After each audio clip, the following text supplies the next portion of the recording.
యువత శక్తి అన్నది అణు ఇంధనం లాంటిది. దాంతో కరెంటు తయారు చేసుకోవచ్చు, అణుబాంబులు తయారు చేసి వినాశనం కూడా సృష్టించవచ్చు.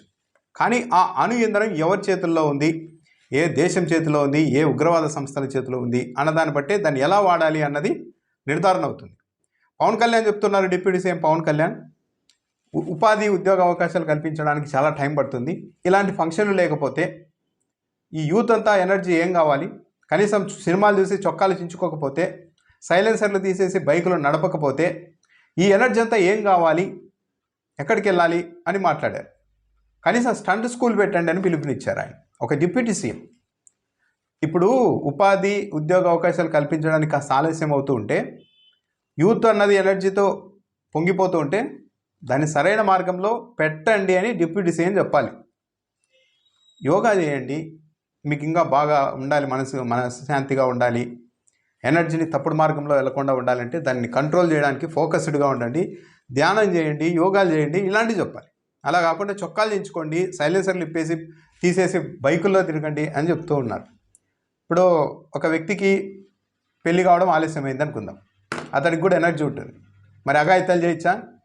పెళ్ళి అవ్వడానికి టైం పడుతుంది, ఆ లోపు నేను పోయి అఘాయిత్యాలు చేస్తానంటే ఎట్లా ఉంటుంది? ఆ మధ్య బాలకృష్ణ చేసిన వ్యాఖ్యలకి పవన్ కళ్యాణ్ గారు చేస్తున్న వ్యాఖ్యలకి తేడా ఏముంది? అమ్మాయి కనిపిస్తే ముద్దైనా పెట్టాలి, కడుపైనా చేయాలని బాలకృష్ణ ఇలాగే ఒక సినిమా ఫంక్షన్లో చెప్పారు. కానీ దాన్ని ఎలా ప్రచారం జరిగిందో చూశారు, ఎంత నెగిటివ్ ప్రచారం జరిగిందో. దానికి దీనికి తేడా ఏముంది? సైలెన్సర్లు తీసేసి చొక్కాలు దించుకుంటూ బైకుల మీద స్టంటులు చేసుకుంటూ రోడ్ల మీద తిరిగితే ఏమైంది? మొన్న 2 చనిపోయారు. అలాంటివి రిపీట్ అవుతాయి.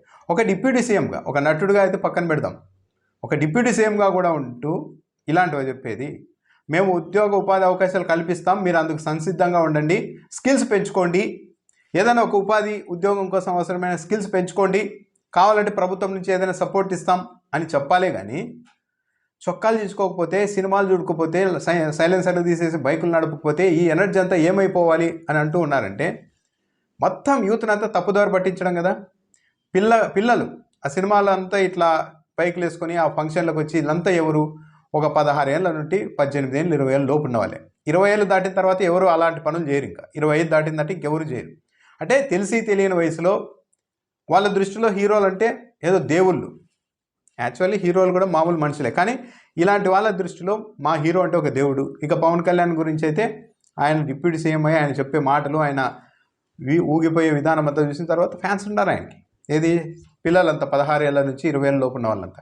వాళ్లకు మీరు చొక్కాలు పేసి తిరగడం, అరవడం, సినిమాలు చూడడం, సైలెన్సర్లు తీసేసి బైకులు నడపడం ఇవన్నీ తప్పు కాదు అని డిప్యూటీ సీఎం చెప్తే వాళ్ళు ఏమైపోవాలి ఆ యూత్? అదే మన పిల్లలకైతే, సొంత పిల్లలకైతే చెప్తామా? చదువులు మానేయండి, ఉపాధి ఉద్యోగం వచ్చేంత వరకు సైలెన్సర్లు తీసేసి బైకుల్లో తిరగండి, అల్లరిగా తిరగండి, ఇంకా ఎనర్జీ ఎక్కువైతే అఘాయిత్యాలు చేయండి అన్నట్టుగా ఉంది వ్యవహారం. ఇదా ఒక డిప్యూటీ సీఎం చెప్పాల్సిన మాటలు? పిల్లలకు స్కిల్ పెంచడానికి స్టంట్ స్కూల్ ఏర్పాటు చేయండి అని నిర్మాత దిల్ రాజు చెప్తున్నారు ఆ మీటింగ్లో పవన్ కళ్యాణ్ గారు. యువతలో స్కిల్ పెంచడం అంటే స్టంట్ స్కూల్ పెట్టడమా?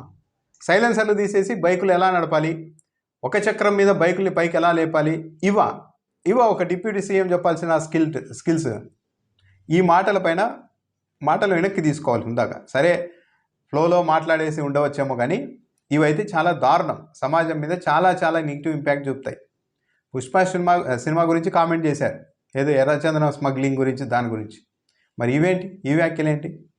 యూత్ని ఇలాగైనా కంట్రోల్ చేసేది, వాళ్ళను సరైన మార్గంలో నడిపించేది? ఎవరైనా కూటమిలో ఉన్న ఎమ్మెల్యేలైనా సరే, మంత్రులైనా సరే పవన్ కళ్యాణ్ గారి వ్యాఖ్యల్ని సమర్థిస్తారా? ఎవరు సమర్థించారు. ఎందుకంటే పూర్తి తప్పది. యూత్లో ఎనర్జీ ఎక్కువగా ఉంటే దాన్ని సరైన మార్గంలో వాడుకోవాలి, కానీ సైలెన్సర్లు తీసేసి బైకుల మీద తిరగడం అనడం ఏంటి? బాలకృష్ణ చెప్పినట్టుగా ఉంది వ్యవహారం అంతా. అది కూడా ఎనర్జీనే. అమ్మాయిని చూస్తే కడుపైన చేయాలి, ముద్దైన పెట్టాలి అనేది కూడా, అది కూడా ఒక ఎనర్జీని డైవర్ట్ చేయడమే. అది తప్పుడు మార్గం కదా.